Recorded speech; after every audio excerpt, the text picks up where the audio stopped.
ప్రముఖ తమిళ నటుడు రాజకీయ నాయకుడు విజయకాంత్ కన్నుమూశారు. విజయకాంత్ 1952 ఆగస్టు 25న మదురైలో జన్మించారు. విజయకాంత్ ఎందులో కాలు పెట్టినా విజయమే. పేరుకు తగ్గట్లుగానే అటు సినిమాల్లో ఇటు రాజకీయాల్లో తనదైన ముద్ర వేశారు. విజయకాంత్ అసలు పేరు నారాయణన్ విజయరాజ్ అళగస్వామి.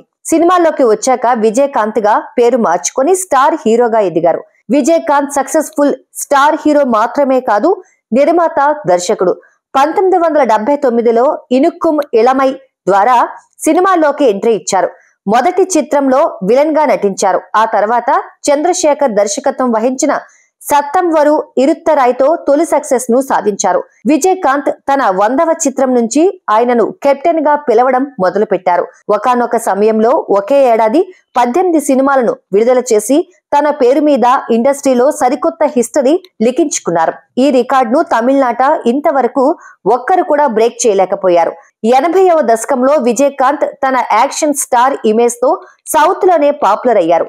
ఆయన సినిమాలు ఎక్కువగా తెలుగు, హిందీలోకి డబ్ చేశారు. విజయకాంత్ కు ఫిల్మ్ ఇండస్ట్రీలో పురడ్చి కలైంజర్ అనే బిరుదు ఉంది. అంటే విప్లవ కళాకారుడు అని అర్థం. ఆయన చిత్రాలలో దేశభక్తి, డ్యూయల్ రోల్ యాక్టింగ్ గా తరచూ కనిపించేవి. అతను పోలీస్ అధికారిగా 20కి పైగా చిత్రాలలో నటించారు. విజయకాంత్ చివరి సినిమా మధుర వీరన్. దాదాపు 150కి పైగా సినిమాల్లో నటించిన ఆయన 2005 తరువాత రాజకీయాల్లోకి ఎంట్రీ ఇచ్చారు. 2005 సెప్టెంబర్ 14న డిఎండికే పార్టీని స్థాపించిన విజయకాంత్ 2005లోనే తొలిసారిగా ఎమ్మెల్యేగా ఎన్నికయ్యారు. 2011 నుంచి 2016 సంవత్సరాలలో ఆయన ప్రతిపక్ష నేతగా తమిళనాడు శాసనసభలో ఉన్నారు.